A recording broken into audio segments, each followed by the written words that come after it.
Right. Right, I apologise for the somewhat flamboyant version of me that we've got here. Today's my birthday, okay? And I'm down in Cornwall, and I would show you, but if I open this, I go very black. So, you know, it's a beautiful day out there. I'm down near Padstow. It's actually quite, I feel quite like I'm reminiscing because this is what we did when we did lockdown. When we were stuck down here, we were very lucky to be stuck down here for 6 weeks. We arrived here before lockdown happened, and then lockdown happened and we couldn't move. I mean, we did feel we were blessed. We have the sea within half a mile that direction, and the sun shone during lockdown. It was a strange time here. Who remembers that? Anyway, we started Tuesday night and cheese night with the Academy of Cheese back at that moment. And in fact, in this very room, in a slightly more incompetent way, some of those early recordings are pretty poor. Anyway, so you've got me. We've got the no-burl hat. We've got a very good shirt. We've got my curtains, and we've got 3 Cornish cheeses. So welcome. Thank you for joining me. The Tuesday Night is Cheese Night event, as most of you will probably know, is something that we do every 2 or 3 weeks to explore 3 specific cheeses, get to know them, get to know how they're made, and get to know the producers behind them, and match them with any drink if we feel so inclined. Today, I am going out to dinner afterwards at the Pig in Harlyn. I don't know if anybody knows the Pig Group. They're a really good quality food outfit with rooms. And a good friend of mine, James Goldsmith, is the executive chef. And an old friend and colleague of mine is the head chef at the Pig in Harlyn. So we're going down there for a 9 o'clock dinner after martinis. After this, so I'm going to keep this one brief. We're going to do about 35 minutes on the cheeses. Cornwall has a huge amount to offer, right? Strangely enough, there isn't much in the historical record about cheeses that are named from the area.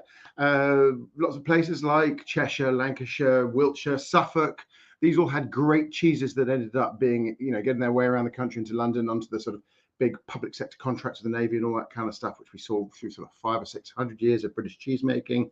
And they made a lot of noise, but Cornwall didn't. And that's odd because the grazing down here is incredible. They have their own breeds of cow that are pretty decent milkers, not the great milkers, but they're pretty good multi-purpose cows. And I don't know why. I mean, it's always been a very poor county in terms of the UK. So let's see if we can bring up a picture. I'll see if I can do a bit of a share thing moment. And we'll see what Cornwall looks like. Extra camera, share screen. I love it. I'm so professional, aren't I? A map of Cornwall, Bing Maps. Let's go. Right. Can you see that? So Cornwall is this bit down in the bottom. It is the toe or the foot of the UK. And you can see it's about 250 miles from London, which makes it quite close, but the sort of same sort of distance. Manchester's closer to London than parts of Cornwall. It's pretty remote. It's always been thought of as a fringe part of the UK. And in fact, there was briefly a Cornish Liberation Army. I don't think they were very serious about it, but they did for a long time, things like that, because Cornwall has its own language, its own character. And as we've been saying today, I've actually really had a really good day. We went out for a bit of a boat ride around the local coast area, and we saw these holes in the cliffs where they had been doing lead mining and zinc mining and copper mining even as late as the 1940s and 1950s. Literal holes in the rock, and we were told that if you went into there, you'll find caves that go right down under the sea. And like so many things in those days, it was a shitty job, very dangerous, half a mile under the sea. You know, it's like, really, who wants to go there? And of course, didn't get paid very well for it. So Cornwall people are called Cousin Jacks. I don't know if you know that. And there's a lovely song by Show of Hands when they talk about show me a hole in the ground. And the Cousin Jacks, the Cornish, went all the way around the world digging holes, mining for people, very famous miners. But what about the cheese? So the 3 cheeses we're going to look at tonight are Boy Laity, Cornish Yarg, and Cornish Gouda. And they are all, well, is it fair to say Cornish Yarg is an out-of-town cheese? I don't really know. It certainly has the vibe of Caerphilly. It's got that kind of thing. But we'll come on to that in a moment. But let's look first at Boy Laity. Now, this one I did try and get. We've had an APC nightmare. Thank you, APC. These aren't the cheeses that I was supposed to have tonight. The APC nightmare has provided not the little camembert sizes that I wanted, which I think slightly mature better than these big 801 kilo ones. And you can see if we have a look at that. Right, let's let that. Ooh, right. Now I'm going to rip it apart. Are you ready for this? Because I think it's really interesting for texture that you'll be able to see that more if I do that. Okay. Right, now what we're seeing here is it's not really crumbly towards the center. I don't know if you can see that. It's more, it's got an elasticity to it. So it's not like a fresh cheese. And if you look at the sort of great French cheeses of this style, you would see a interim stage in the middle before it goes super gooey of the firmness, but still broken down. And we seem to be seeing that here in this cheese. Does it break down as it goes super gooey? Well, when we do that, you can see that just inside the rind there is the gooiness going through, but it's not really getting into the whole cheese. So what does it smell like? It's very clean, very lactic, very much the smell of the dairy. Do I like that? I do like a little bit of agriculture, a little bit of the field, the meadow, maybe the cows in the farmyard do the cheese, but this smells incredibly clean, which is good. It's good, we like clean. But you know, I want to hit a bit more of the cow in there sometimes. And if you smell some of the sort of the great French cheeses, they sort of have a hint of herbs and meadows or woodland or allotments and all that kind of thing. And that leads us on to the question of, if you take a recipe out of its source, out of Normandy, out of Meaux, do they transplant onto foreign soil? I mean, I've tasted Swiss camemberts, I've taken American camemberts, we have a lot of you in the UK, and the answer is they don't. But they do make their home there and find their own identity, like an immigrant in a human sense. Yes, they will always carry a piece of their home with them, but also they take on characteristics of their host nation. And these kind of cheeses are the same. When we taste these, and there are lots of West Country camemberts, it always feels like they've got more butteriness, more of the sort of the fat, the milk fat, the butter fat than the traditional camembert. And that has given British cheeses of the stuff a character that is quite distinct, and has made a statement that makes these cheeses their own. And we own them because they're evolved from, but they are not imitations of Normandy camembert bries from Meaux. Now I'm just going to demonstrate again because I can really feel it under my skin that's still got a center. This is squidgy around the outside, it's got a firm bit towards the center there. So what does it taste like? Well, the rind, very white.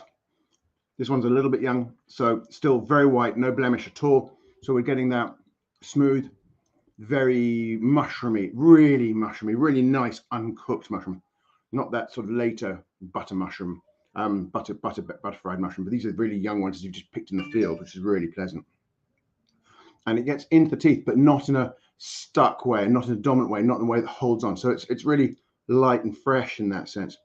The cheese itself, much more dairy. It's like when we assess cheese, we start with the taste: sweet, salt, savory, acid, and bitter. Then we move on to the dairies. It's like this one has 4 or 5 different types of. It's got milk. It's got a hint of that savory, almost cheddariness, but also we're seeing in there a little bit of sort of that raw milk flavor, that slightly fermented or evolved milk. Then we have a little bit of cottage cheese in there, maybe, and then there's just a little bit of cooked milk, steamed milk, or ice cream notes, which give it a sort of sweetness. Now, am I just projecting that because, of course, everyone in Cornwall has an ice cream? Maybe I am, but I don't think so. I think that sweet vanilla-y milk there is really pleasant. I want to go back into the taste a second. One of the characteristics of all British bries is they often go through a slightly bitter phase. Now, people argue as to why this is. The most common response is that a pure Penicillium candidum, which is or Penicillium camemberti, to give it another name, this normal rind, if it's pure, then it can lead to bitterness in the peptides that it generates. And that use of geotrichum, I'm getting nerdy, apologize if that feels like too much, use of geotrichum in the mix, so it's a pluralistic rind, can soften that off and give more interesting flavors. And in fact, if you look at some of the classic French rinds, you will see bacteria develop on the rind as well. Those orange stripes that you sometimes see on a camembert in Normandy, that's not mold at all. That's the growth of bacteria there, which has really interesting flavors. So a pluralistic rind, a multicultural rind, is often gives the cheesemaker more control over the flavor. A single monoculture rind of Penicillium candium will often lead to more dominant in the milk flavors and more, and then that sort of bitterness that can be there in the early stages. Is it unpleasant? Not at all. It's very herbaceous. It's very herbaceous, and it really makes it a very simple, robust agricultural dairy flavor, which is really good.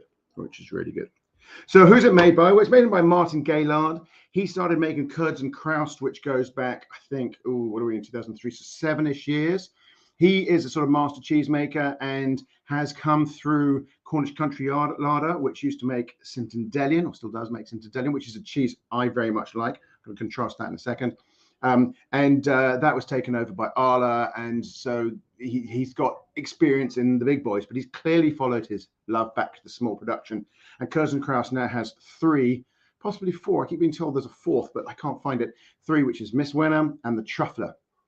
And what truffle obviously speaks for itself. Miss Wenham is a cow's milk larger cheese, sort of more of a brie style. So specialized in the mold ripened. So check them out. They're really good. My note to you is let them go the distance in age, because I do think you need to get to the back end of that full maturity when you're getting sort of significant breakdown into the curd to get the flavors beyond dairy, and then the sort of the Cornishness comes out. So did you like it? Comments. Oh, there's a comments thing. I keep forgetting about the comments. Right. We've got happy birthday from Sue. Thank you, Sue. And I apologize, Sue, that I got confused on your domain names and you didn't get your cheese today. APC didn't give me mine either. So at least I guess we're in the same boat. But you know, I hope you found something. Claire, thank you very much. Claire, happy birthday from you too. And Fran, hello. And Jill Borough. Jill's there as well. I'm on here. Oh, hi, you're both together. Maybe you got the cheese. I know yours got delivered, so I feel better about that. Good job. Okay, so Curds and Croust by Laity, Martin Gaillard. That was number 1. Okay, did we like that? Yes, we do. But mature it on. Now, from a relative newcomer, we're going to come to Cornish Yard. Now, I don't know if you've been paying attention, but this was supposed to be Cornish Jack. As I said earlier, Cousin Jack is an old name of for a Cornishman. And so when I heard Cornish Jack, I initially thought it was a take of Monterey Jack, which obviously is an American cheese, but it's not. It's a Massdam cheese. And to make good Massdam, Lawrence and Rosie really need high quality milk, and it wasn't happening. They couldn't get it. Why couldn't they get it? And I've touched on this on social media. They couldn't get it because there's a shortage of milk in the UK right now.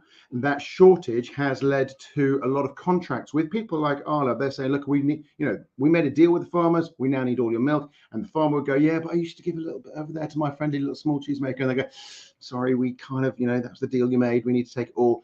And so a lot of small cheesemakers who do not have their own herds have been squeezed out. Now, the impact of this should be in the long run better milk price for farmers. So it feels like these small guys are a little bit collateral damage on what is supposed to be a good direction of travel for the British milk industry. But in the meantime, and he's not one. So we're going to come to Geil here. Geil Spearings is Cornish Gouda. He also has been struggling for extra milk. But Catherine at Line of Dairies, not struggling. She processes over 2 million litres of milk to make her cheeses. What does she make? Best known for Cornish Yarg, this character here, also known for Cornish garlic yarg, and my personal favorite from her stable, which is Cornish Kern, which is a washed rind cheese, which we won't be tasting today, but if you don't know it, please go for it. Everyone wishing me happy birthday. Still waiting for my cheese to arrive. Last update. Hopefully, oh, I'm sorry, Claire. They haven't done well. Those the delayed deliveries today. Never bad. Right.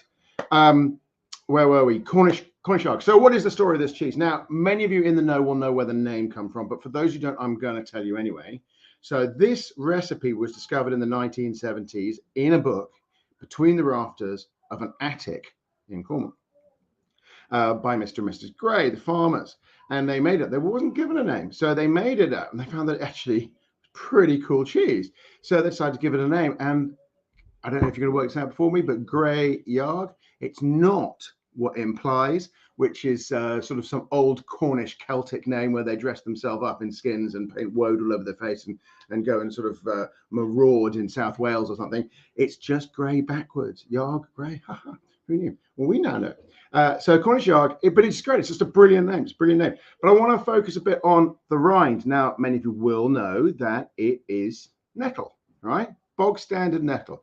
So when nettle season's on, Catherine and her team go and scour the countryside for nettle leaves. They pick them and they store them. I believe they freeze them. And then when the time comes, they put them on their cheese. Now, you might ask, why do they do this? Well, any cheese you want to age really needs to have a covering of sunflower, otherwise it'll develop its own. So if we take something like Gorwith Caerphilly, where they go, no, bring on the mold, then you get that sort of thick carpet grey vibe, a mucor based rind.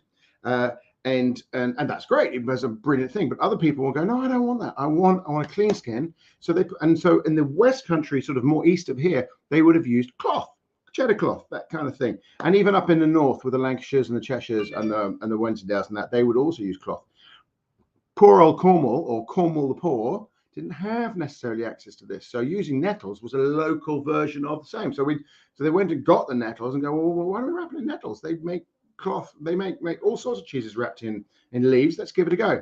And it's fascinating because it's not, what's the best phrase? It's gonna bring friends. It's going to bring yeasts and molds. They're going to stow away on the leaves. And you can even see on the outside, that is absolutely bog standard Penicillium camemberti mold growing on there. It looks like snow, but it's pretty cool. But there are yeasts and stuff in there doing much the same thing. So you can also get a bit of breakdown. And this is a youngster, and I do like my Cornish Yarg a bit younger. But as this got older, we would see a breakdown just inside the skin. And you can see that is a crumbly sort of white vibe. As you get to the edge, I don't know if you can make that out. Come on, you can focus. Where are we going to go here? Come on, focus, my friend. You can see, I don't know if you can make that out, but towards the edge, it's slightly darker and there are fewer holes, right? Those holes have closed up as the curd has melded together and changed its structure because of the breakdown of the edge. So this is a cheese that you would expect to taste across the piece and have quite different outcomes. So let's go and find out if that's true. So Catherine is one of the great cheesemakers in the UK. She wasn't Mr. and Mrs. Gray. She worked with them and she took the cheese on. She's built it into the business that it is today. It is one of the very few cheeses I, as a cheesemonger, used to be very comfortable stocking, despite the fact it's in lots of supermarkets. It really was able to sit in both camps.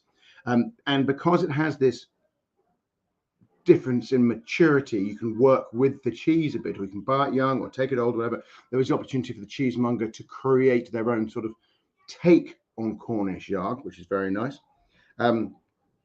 So let's do a little bit of breaking up because that's what we like to do. So we're going to break up. Ready? So it's crumbly. That really. Let's go bigger. Let's go bigger chunk. Dun, dun, da, da, da. And really get right. Here we go. Ready to go again?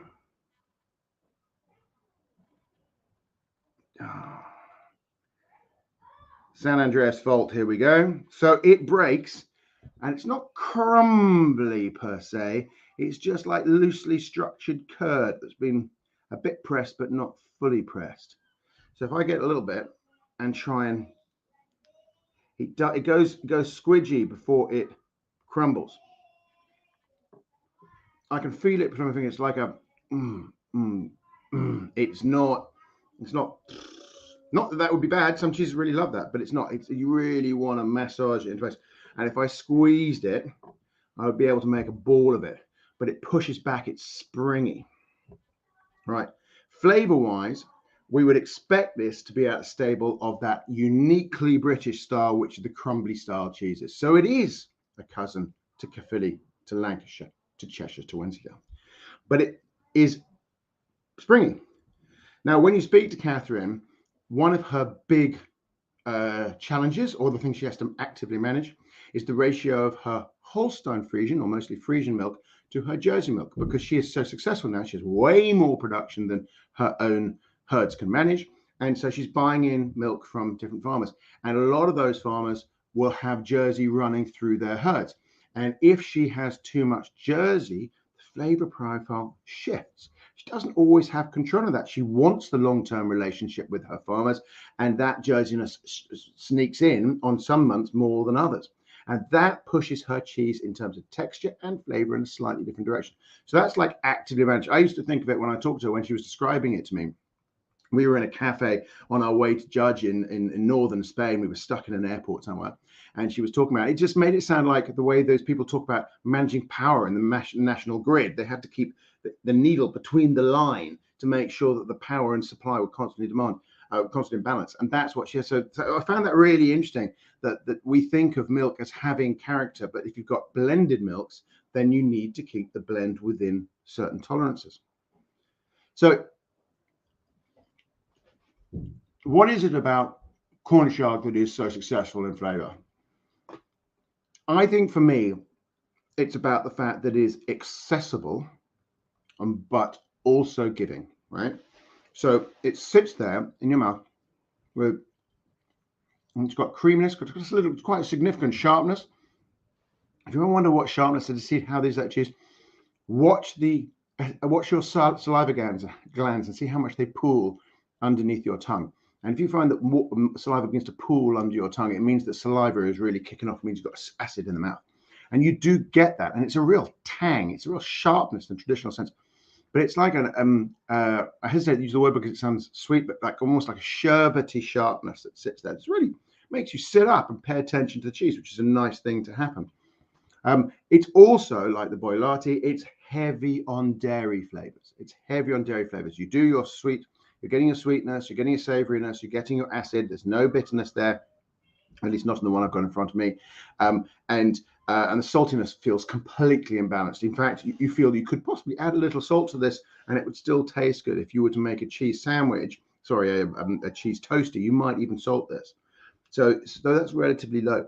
So, but as you come through those tastes, which are very important, into the dairies, again, we've got a lot of dairiness, but you feel there is real earthiness, and real sense of the ground, sort of the flint of Cornwall and the slate is somehow trapped in that flavor in a way it's very difficult to touch. But it's not in your face, so it's there for those who want to go looking for it. But also, it's just the pleasure of the simple cheese. It's a really beautiful, straightforward cheese. The cheese has arrived just in time. Brilliant. Okay, so what else do we know about this cheese? Well, it's whatever that is, 2 kilos, I suppose, when it's round. It's quite different to its cousin, the garlic yard. The garlic and garlic yard, really powerful, really powerful. This one you can mature on for a month or maybe a bit longer if you've got whole cheese. It will change. Garlic yard, not so much. It's a one-hit wonder. The outside garlic leaves begin to deteriorate. The garlic yard, though, is just wonderfully powerful and has that wonderful aroma that you have when you walk through a garlic leaf infested woodland in that sort of March time. We're talking about the wild British garlic here, not the sort of garlic cloves you get in the supermarket. And I really love it. And the open texture of the curd allows the garlic to get right into it. So it's a really good take on this cheese. I'm not going to talk about Cornish curd today. I think it deserves its own session, its own program. It's just an awesome cheese. So what can you use this on a cheese board? Obviously, it's a West Country replacement for cheddar. It is a hard cheese of choice. It is liked by all the family because it's got some soft. With my kids, I have to take the nettle off first because it scares them. But they're 6 and 8. Let it be. So really, really lovely cheese. This highly recommended. I just love the fact that it's recreated something really special, made a really good Cornish business out of it. That's now nationally recognized and she exports. And it's just a great success story. So Catherine, all power to your elbow. She's been chair of the Specialist Cheesemakers Association for a couple of years now. So she's really, really spreading her love. She works really hard for the community. Good on you. Right. Geil. So we've got a soft cheese, we've got a hard cheese, crumbly cheese, and now we're going to go to a hard cheese, right? This Cornish Gouda. So I'm going to squeeze that for you. Right, really quite tricky there. Right, it is breaking. So what is Gouda? Everyone knows what Gouda is. It's the most, I've said for many, it's the biggest cheese, biggest cheese in the world. It's not actually. It turns out mozzarella is. But Gouda has this shape around the outside. And this is very, very specific to Gouda. There is no cheese I know that has a shape on the outside that isn't Gouda in style. The most important thing about Gouda of any style, of any interpretation, is it's called a washed curd cheese, a washed curd cheese. And when you have got the curds and cut them and got them in your vat, the typical washed curd technique is to take off around 10% of the whey and put back in fresh water. There are different interpretations, more or less than 10% of what temperature the water goes back in, but what you are doing is reducing the acidity. You're reducing the acidity of the cheese, which has this weird impact of making it sweeter. Now, I've heard cheese nerds argue about why, right?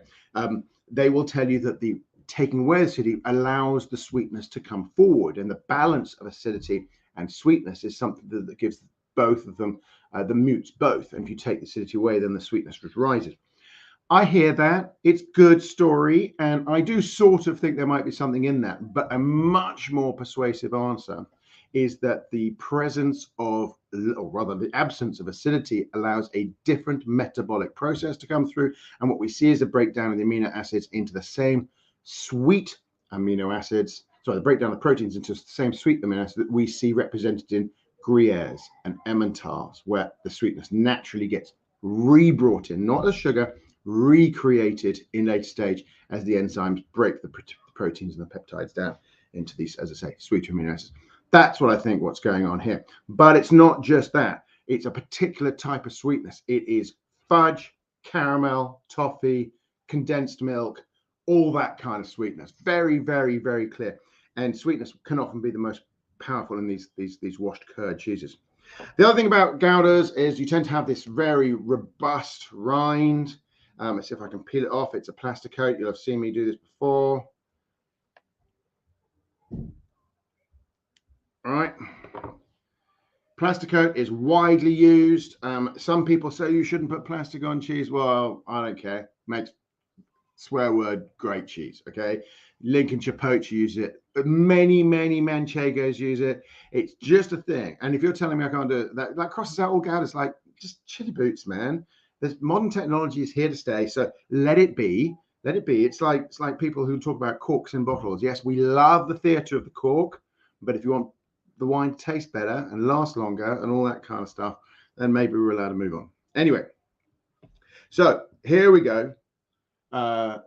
We've tasted its texture. It breaks rather than squishes, and it has an absolute wonderful,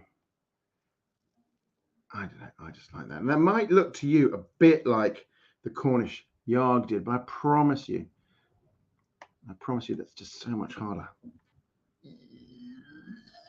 There we go. You see, I have to work out to be able to do that. Delicious. All right. So I've just put it in my mouth. Can't help myself. Already the power. It's still got quite a lot of acidity actually, but the power of the sweetness comes fully up, and it's right into the back of your mouth like four horsemen. And you say, "Wow, oh, easy tiger," and it's just amazing. It's just so close to. So it can range from toffee. It can. Sorry, my wife's sneaking in. I don't know why. It can range, but this one isn't so much. So this is very much the condensed milk, sweet milk end of the spectrum, which is a British take. Still very sharp acid on the tongue, a tang, that kind of vibe. So Geil, at the age of 19, who invented this cheese. He's Dutch. His parents are Dutch. They came over here in the 1980s, I think. Started farming, and like many people in this country, hit the buffers when they just didn't have the critical mass to get dairy to be profitable. And he came back from school, university, I don't know where, to find a for sale sign in front of his farm. And obviously he was completely gutted. And he goes, come on, guys, we've got one last throw at the dice. Let's make Dutch cheese in Cornwall. And this is up sort of north of where I am now. I'm in Padstow. It's about 50 miles north, I think, so, near the coast. And he gave it a go. And quickly the skills really began to kick in and show that a Cornish Gouda is a great invention. There are other really good Goudas made in the UK. I would say probably its biggest competitor is probably Old Winchester, Lyburn, and that's very good. But Gouda has really, these guys at Gouda have really have got a name for themselves well. So he gives it a go. He's now working with his parents, and even his brother is on board, who's an agronomist. Is that the word? Agronomist, is agronomical specialist. And so it's another good news story. But they are in a similar position to, well, no, much better position, but still quite challenged as to the Padstow Cheese Company. They can't get enough milk. And as we all know, cheese can get expensive. And the biggest impact on expense is the size of production. The more you produce, the cheaper you can make it. So I've not really talked about this enough. I just want you to go and taste. Go and buy yourself some Cornish Gouda.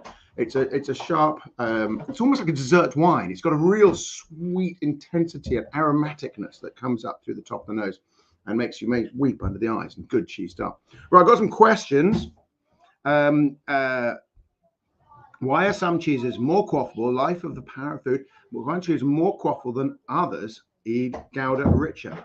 Right, I think I understand the question. And actually, I discovered this quite a long time ago when I was a cheesemonger.